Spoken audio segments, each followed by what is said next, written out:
So at this time, I have the privilege of introducing, as Mr. Norbeck alluded to, I lost count, was Dr. Tomas Garcia, who's the president of the Texas Medical Association, or the TMA for anybody from this region of the world. He's the 150th president of the Texas Medical Association. He served in various leadership capacities, including the chair of the Board of Trustees. He's an advisory committee member of the Texas Medical Association Insurance Trust. He served as president of Harris County Medical Society in 2008 and is currently a member of the boards of the Texas Medical Center and the Gulf Coast Regional Blood Center. On a national level, Dr. Garcia has served on the delegation of the American Medical Association since 1998. I'm almost finished. Thanks for being patient. He also served on the AMA Special Advisory Group Extraordinaire, you can explain what that means, in 2002. Dr. Garcia is a native Texan, as I'm sure you've guessed, and is a graduate of the University of Texas at Austin with a bachelor's in pharmacy. He practiced cardiology in Houston since 1981. He's a very proud Eagle Scout and an active member of the Boy Scouts of America, Sam Houston Council. And now, without further ado, Dr. Tomas Garcia standing up for the patient-physician relationship. Thank you. Sure. Slides? No slides are necessary. Not with this group. It's pretty clear the tenor of this meeting is if anybody was walking out, as president, you always get these phone calls, so if you saw me moving back and forth. I just have one quick question for you, Dr. Garcia, just one quick question. And I wish I had a quick answer for them because they're just quick questions. If you ever have a question from a colleague of yours, you know it's not an easy question. So while I was out there, I wanted to congratulate Dr. Michael Strickland for his courage of demonstrating how committed he is. He's put his life savings into this meeting. Those 4 individuals who Dr. Thompson just mentioned believe in what we're doing here.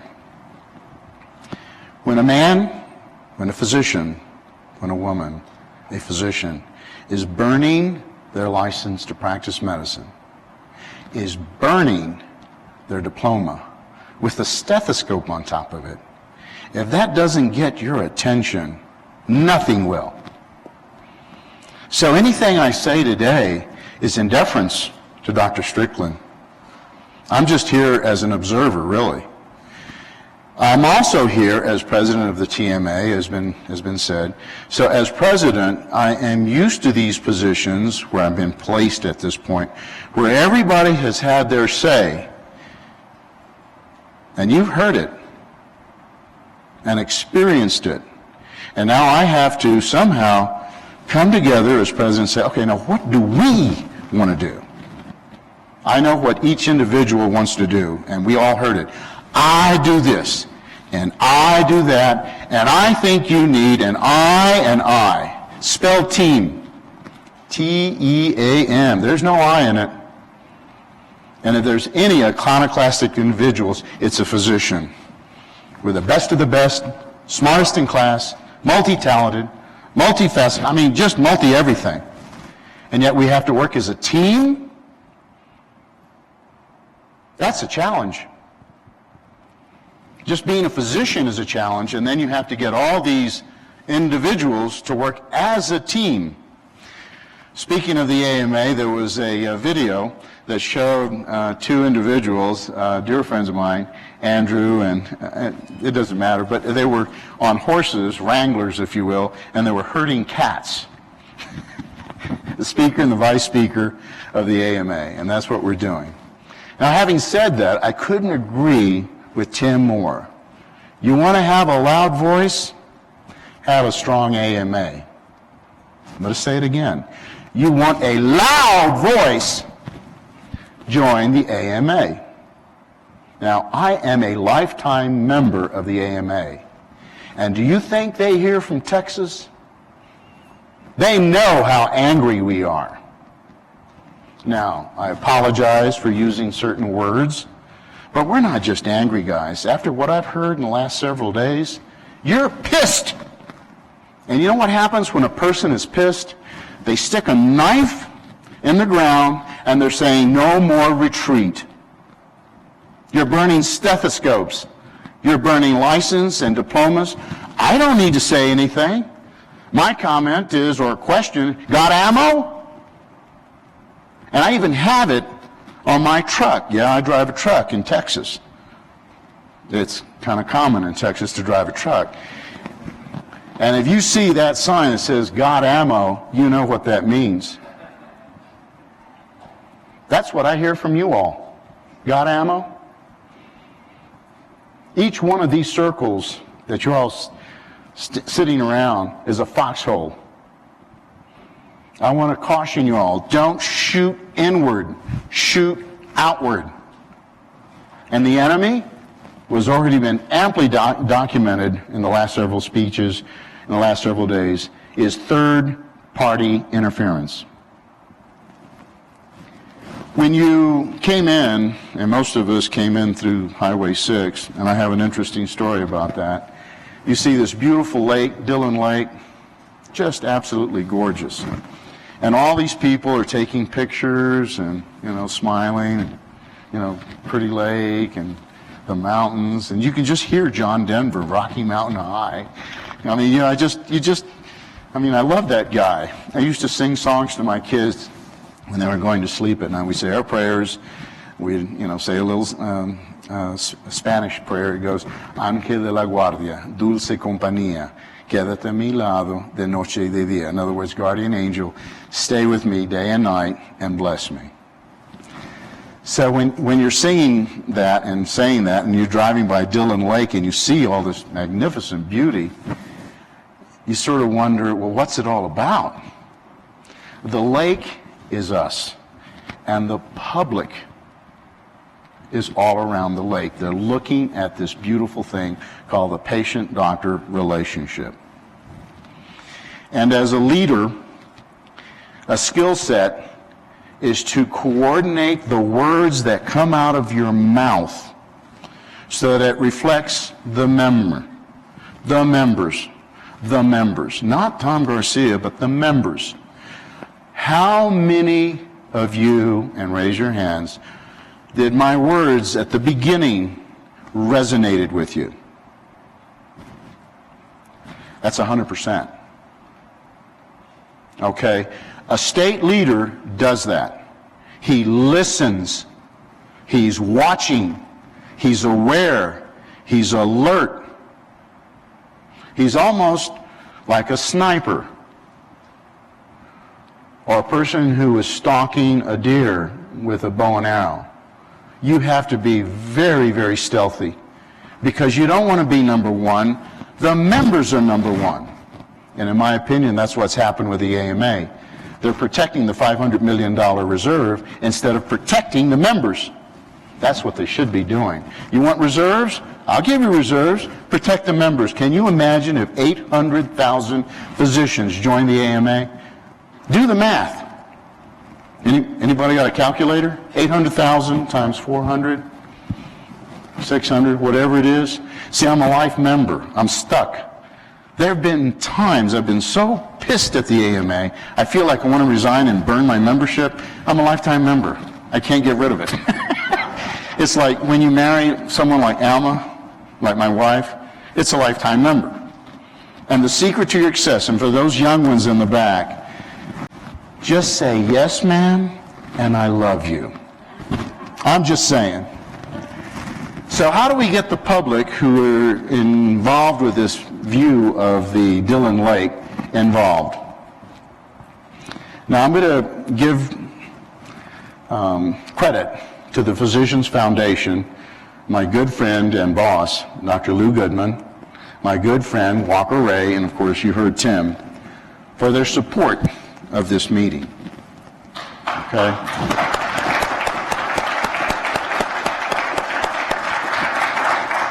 So the words you're going to hear may resonate if you read the Physician Foundation's literature. Isn't that interesting?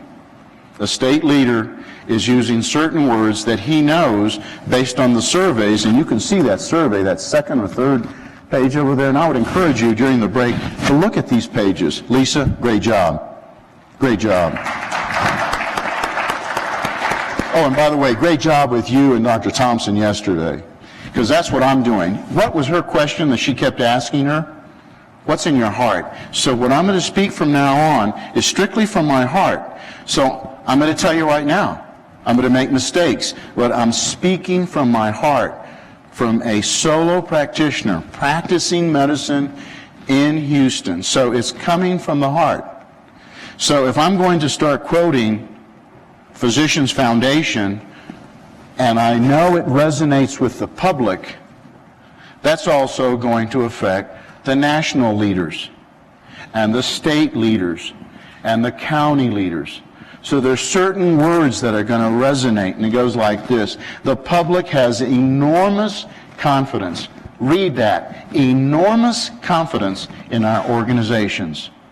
As much as every one of you, and I doubt if any of you are a member of the AMA, except our trustee, and myself, the public sees the AMA as a leader. It's just there, right? And thus, positive public perception can provide a significant lever for creating a culture that physicians themselves trust. So what does that mean? When I go to the AMA meeting, I am loud, and I'm telling them I don't like this, and I'm telling them you've got to change. You can't, if you keep doing the same thing over and over again and expect change, it doesn't work. When I was a member of SAGE, and the gentleman mentioned this extraordinaire, we made recommendations. If they had heeded those, we would have doubled our membership, in my opinion. But I know. We're protecting money. We're protecting, and we don't want to upset people and so forth. If you're a leader, you're going to offend somebody sometime. It comes with the territory. Every talk I've given, someone comes up to me, Tom, you were a little strong. Tom, I was offended by that. Well, get over it. If you want to change, become a member, and you get in my shoes. These shoes. Not your shoes. Remember, what was it that Lisa said? Or was it Einstein? Pardon it. The problem from this mindset is a whole lot different to the solution with this mind. And I'm not talking about the mind that's in a jar in formaldehyde, because that person's dead. So what kind of a culture are we talking about in terms of physician trust? A trust where we see powerful advocacy and offense on our behalf, not defense, offense. When you're burning your stethoscope and you're burning your license and you're burning your diploma, Michael, thank you. That takes courage. In Texas, we call it cojones. That's what we're talking about. You got to step up. Now I'm being, thank you. I agree. Because when I was sitting in class and I went home when I was in pharmacy school and I saw that they killed 4 students in Kent State, I said, that is wrong. And my wife, my future wife, said, Tom, where are you going? I'm going down to the West Mall. And a few of my other friends showed up, like 40,000, and they weren't all students. Trust me, folks. It was everybody, grandmothers, grandfathers, kids in strollers, people walking around, everybody. And we shut down Austin. Look it up. They couldn't count the number of people walking. And we were saying, what do you want? Come on. Peace. When do you want it? Come on now. So now what are our physicians saying? What do you want? No third-party interference. And when do you want it? That's exactly right. That's the culture we're talking about. Be offensive. That offensive I enjoy, because that's a team. And I'm not a target, like was mentioned yesterday. This allows for a renewed dedication to a bottom-up, grassroots, your grassroots, approach to problem solving and policy making an approach that avoids duplication, where national organizations are effective or ineffective, depending on your opinion.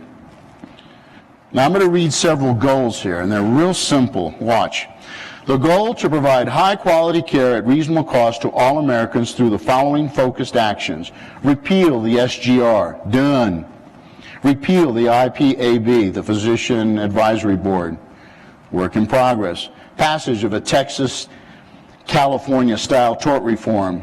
Work in progress. Provision of direct physician-patient contracting. Work in progress. Repeal of the ban of physician-owned hospital. It's unconstitutional, for heaven's sakes. Repeal of harmful regulations of ICD-10, 11, and 12, and more to come, folks. How do you think we're going to repeal all that? Tom Garcia can't do it. Ask Alma, she'll tell you. Tim, you were talking about bovine gas. You know what she says about me? BS. We must address the economic viability of medical practice as the only way of achieving our national health care goal. Currently, there's a state coalition between California, Arizona, Texas, Oklahoma. Now, one day out of the year, I may not like Oklahoma, but the other days I love you. For those of you who don't know, I'm talking about the Red River Shootout, okay? I'm just being clear about it. Louisiana, Florida, North and South Carolina, New Jersey, and New York. That represents 180,000 physicians. That's clout. So when you are talking and resonating these kind of words, and you're trying to incorporate the public so that way these organizations come back to the physician, individually, therefore collectively, we start developing that trust. Now what I did at Dillon Lake, that motif, that metaphor, that image that I just gave you, is I took a flat rock and I threw it across the surface and it skipped once. That's just one little vignette, how I'm using physician foundations messaging to get it out there to the public. When I'm with a TV reporter, radio announcer, when I'm being interviewed, when I'm being called on the phone at 3 in the morning or right after the recent Supreme Court, I'm trying to get the message to the public so it resonates backwards, this way. Grassroots. You can't get more grassroots than Grandma and Grandpa. Meemaw, Peepaw. I'm called Peepaw. My wife is called Mommy Poo by our grandchildren. I mean, we try to go to the public. Now, if I'm speaking to you, it's a different conversation. But as a state leader, I'm trying to tell you, you have a certain responsibility that goes on this level. I'm trying to get the public involved. Therefore, when it comes back to the members of whichever society I happen to represent, it resonates. So, I get it, Tom. I get it. Thank you. Now, the second skip, I threw it hard enough, now it's going to skip a second time. Now, look, we could go on for hours talking about this, but I only have about 30 minutes. So the second skip is what I refer to as alignment. State leaders need to reflect needs of the individual physician at the county level. For us to be successful at the state level, you have to know what's going on at the county. Now, what do you think's going on in New Braunfels? You heard it. Their county leader didn't get it. The individual is speaking to the leadership. Who's listening? There's a need. And yet she traveled all the way over here, and when I got my bottle of wine, I still haven't had time to open it. There it is. She's one of the persons that signed that card. I'm sure all of you got that. So I'm going to give you a little vignette. I can't give you the whole speech, but I'll just give you a little vignette of 2 paragraphs of my talk when I was installed as president of the TMA. And here it goes. I've already talked for a little while, and now I'm into it. We are so burdened with EHR and meaningful use and PQRS and every other acronym that can be thrown at us that we barely have time to shake hands with our patients and greet them properly. We spend more time working on our medical records to satisfy government and other bureaucratic requirements that our clinical acumen takes second place. This wonderful, honorable profession of ours is part science and part art. It has become a mountain of paperwork, computer work, insurance work, government work, and everybody else's work. And this isn't what we envisioned to become physicians. This isn't what we trained 80 hours or more work weeks in our internships, residencies, fellowship, and now being paid significantly less. We are not providers.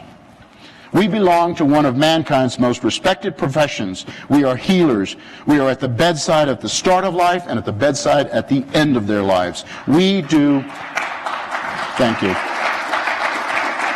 Thank you. We do God's sacred work here on earth. We are physicians. Let us come together today and pledge with me to work to regain the respect that's due our profession. That's what I told them.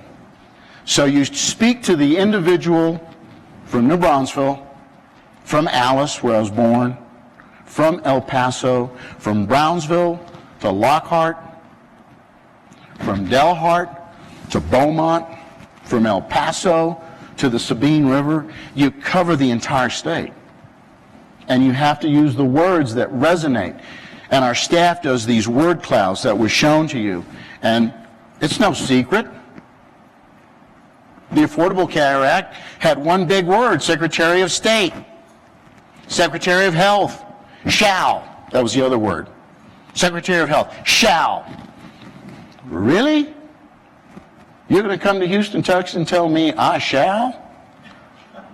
I got 10 rules that I follow that my mother taught me. I shall believe in God. I shall not steal. I shall not tell a lie. I don't need the Secretary of Health. Excuse me. You talk about BS, bovine gas. That's what's coming out of Washington, in my opinion.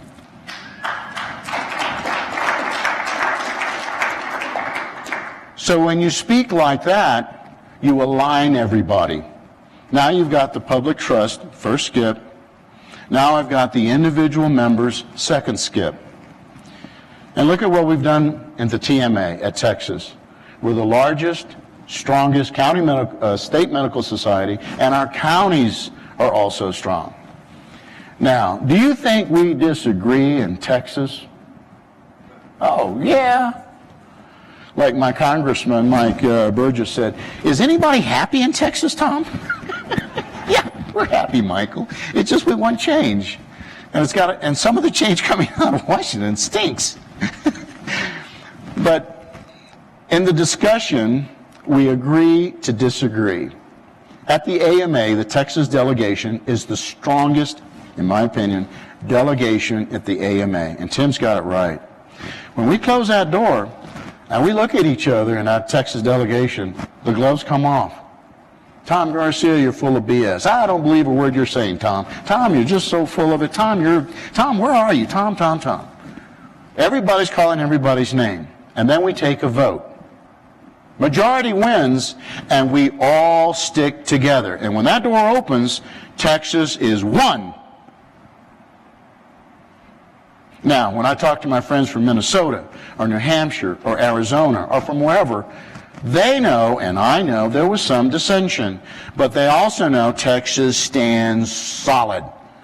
So if I tell a certain individual, Texas is with you and we're going to vote for you, they can count the numbers, and they know we're going to stay together. If I turn around and I say, look, fragmented is the current word. No, it's everybody has their own opinion. And we're going to release our delegates to vote their conscience, to vote their heart. Well, then that's incumbent upon the candidate to talk to all of us. Sometimes you have to make a decision like that. In Texas, we have the TMA, we have the Alliance, we have TexPAC, we have the TMA Foundation, we have the new thing. I would encourage you to watch us. And I mentioned it yesterday for those of you who are here. We have what's called the Practice Edge. It's an ACO. Now, Tim, correct me, or Walker, we're the first ACO at the state level in this nation, correct? I believe that's correct. So stay tuned. Now, do we need to reinvent the wheel? No. There's other people in the state that already had an ACO. There's several ACOs. So what we're going to try to do is bring all the ACOs together to start thinking like a team. Why do we need to reinvent the wheel if they've already got something that's working, for example, in Abilene, or in Waco, or in Houston, or in Dallas, or Fort Worth, or Brownsville, or McAllen, or Laredo? Invite them to the party and let's all come together. Now we're starting off, believe it or not, with a friend, Blue Cross Blue Shield, and I thank them for it. That took courage for them to come up with $5 million to give us. You know, we've been at odds. And they said, okay, this ACA is really kicking our butt. We need to work with doctors. Isn't that interesting? And we said, well, welcome aboard, but you're not the only one. We want an open seat, like we have open chairs. In case some other insurance company might want to come to the party, we might want to invite them. Oh, no. Well, then, see you later. Tough call. The Harris County Medical Society, when I was president, we have membership, we have the Alliance, we have MedServe, and we have the Houston Academy of Medicine. And I'm proud to say the Houston Academy of Medicine is responsible for one of the finest medical libraries on earth. That's what you call alignment. So that also means we agree to disagree. But when that door opens and we walk out, we're all staying together. And that's a culture that comes, when I just mentioned, through the word analysis, through the understanding of the needs. And you don't discount anyone. Now the third skip, which is my last skip. Strategic plan. What was the strategic plan for this meeting? Anybody know? Talk. Provide a forum for musicians to speak freely as individuals and get as many good ideas as possible. We all know the problems. However, elucidate the problems, dream up possible solutions, and take actions based on the possible solutions. Speaking of our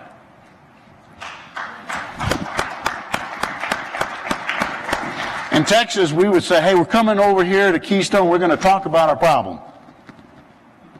Same thing, we just have a different word approach. His words resonated with some of you.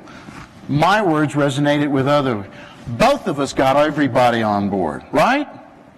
That's a strategic plan. So the first thing that was asked of me when I became president, well, what do you want to do, Tom? What are you going to do? And I always look at him and I go, Lisa, when you asked me that question yesterday, you notice how I kind of stepped back a little bit? Because when you ask that kind of a question, you got to start thinking, well, what's the hidden agenda? Where are they coming from? What do they want? What does this organization want? What are they trying to steer? Where are they coming from? How much money is involved? Who's going what to whom? Kind of like in Alice, where I was born and raised. Who's going out with whom and where? So you have to be careful, and the way to handle that is we all agree on a strategic plan. And what's our strategic plan now? No third-party interference. That's a good strategic plan. It didn't say Tom Garcia is going to lead you, or Dan, or anybody, Tim, Walker, anybody. We're going to do it. No, no, no, no. That's like, hold me back, guys, hold me back. And then you start, guys, where are you? No, it's not like that. It's like, we're going to do this together. And you know what I see from my strategic viewpoint? We're not turning the ship 1 degree to miss the iceberg in the Titanic. We're turning it, we're going to South America. We're just turning this boat around. It's like you're going down the train track and we're pulling the whole train up. No, we're not going down this way anymore. We're going to go this way. That's what I'm hearing. Am I saying it right? Anybody disagree with that? So that tells you, you got to synthesize it. You got to listen to the members. The principal issue is maintaining a faithful stewardship to the patient-doctor relationship and being cognizant of the fact that there are many people trying to get into that interface, that conversation, and taking over and controlling it with their own goals, with their own agendas that might not be in the best interest of the patient. But what they may be more interested in is the financial outcome of those goals before the patient even made the phone call or showed up at my office. I encourage you to read this month's Harvard Business Review. There's two wonderful articles. One is the plan that they had over in Portland, and the other one is the Sony hack. That's something for us to look at. I don't like the fact that they use that darn word, provider, but it resonated with me, and that might be something to look at. And believe me, our ACO may look at it. The patient-doctor relationship is at a level of a good person seeking an individual to guide them as to their choices of what they're concerned with.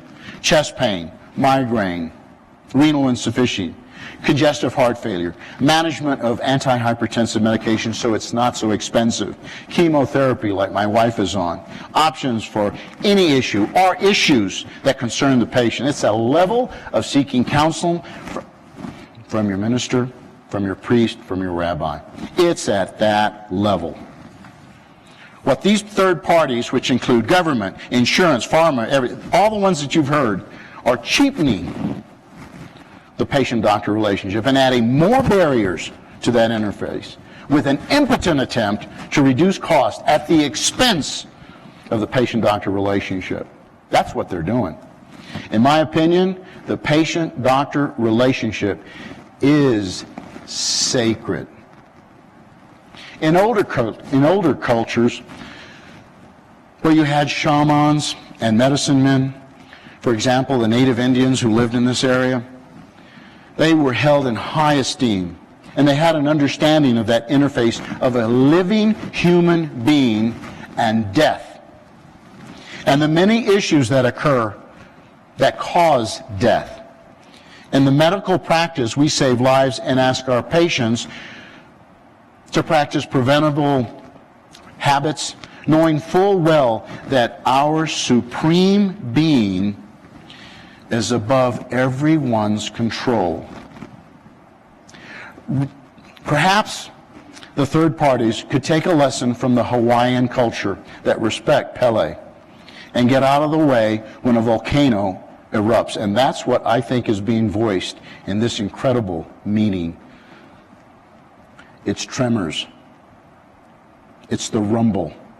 It's that little shake. It's that, oh my God, Houston, we have a problem. And we're just the people in this room to solve it, with the talent, with the intelligence, with the willpower. Talent, treasure, and time. We can accomplish anything. Thank you. Now we're going to have to blow this up real big, Dr. Garcia. Thank you. If we have a few minutes, we'd like to take some questions. Do we have a few moments prior to question? We may have gone over time. A quick question. I'm Claire Coco. I'm a family physician in New Braunfels. Great. And I do actually attend the Medical Society meetings every month. And over the past couple of years, and actually not so much anymore, there have been many meetings where we've spent a lot of time discussing the ACO and how to put together an ACO that would include all of us, because since we have different hospitals in our town, there's a pull to have to join one or the other, and they have contracts that are exclusive. And we pretty much just wanted to all get along. And so the reason that those discussions have stopped is because I don't think anybody's trying anymore. I think everybody's just basically been polarized. And so And your question is? my question is, Thank you. when you talk about joining an ACO, and I think the Texas one that you just brought up is a good idea, but when you look at a practice where you would join an ACO versus a practice where you would do direct patient care, there's a bit of a difference in philosophy there. And how do you reconcile that? And how do you make that decision? It's a very good question, and I too share your concern.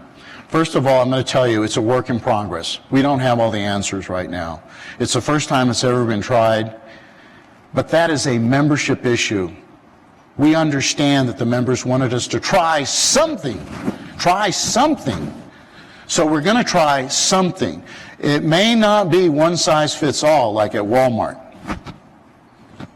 And it may be that some of us may decide, well, you know, maybe it's just good to go bare, cash only, and I'll help the patient get the reimbursement. But it's a work in progress, so stay tuned, read the literature we're sending you, and come to the website and come to our meetings. Show up. What did Woody Allen say? 90% of life is what? Showing up. Show up. That's it.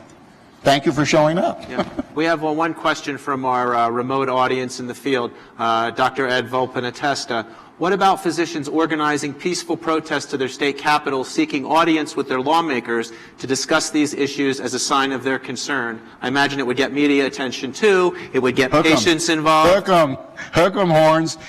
Our physicians. That's a Texas thing?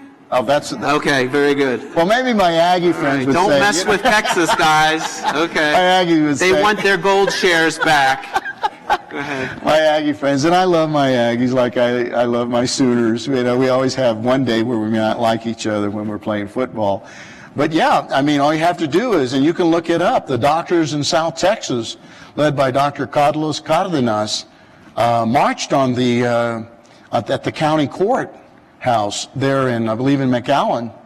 And I apologize, Carlos, if it was Edinburgh, but I believe it was McAllen.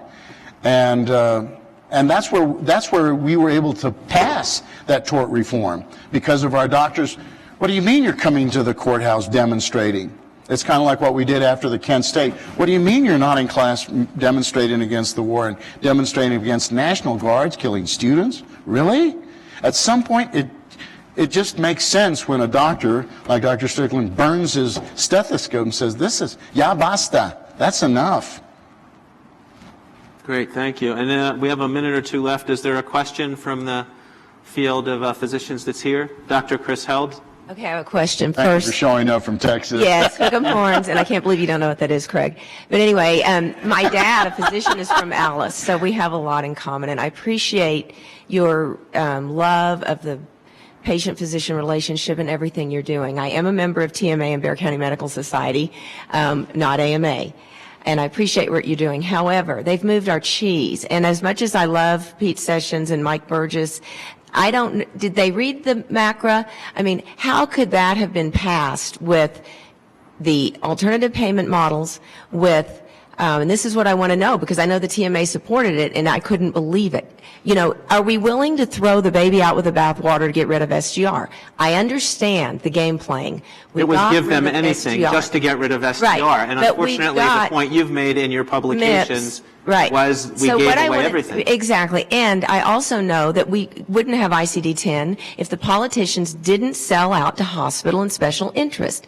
So we can say everything we want, but we've moved to the fact that now we have that, and now we're going to have an ACO?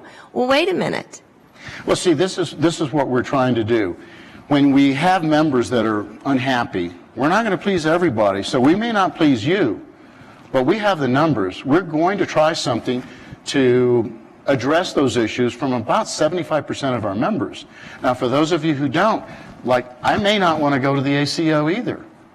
So I may decide to do what some of our other colleagues in other parts of the country say, hey, I'm just going to go bare. Okay, now what about Texas? And that also includes for malpractice.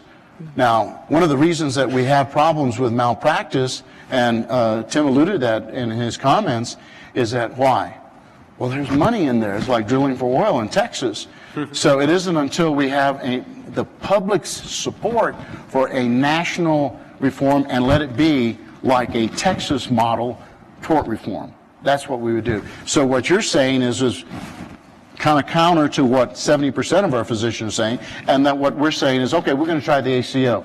We will tell you it's a work in progress, right? I can't guarantee you success, but we're going to try something, and we're going to take your opinion and try to incorporate it into what we're trying to do.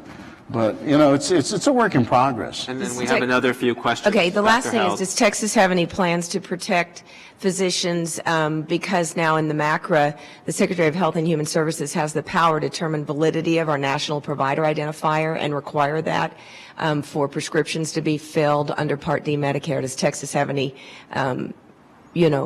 feeling to say, these physicians are licensed to practice in Texas, their ability to write a prescription should be honored? Thank you.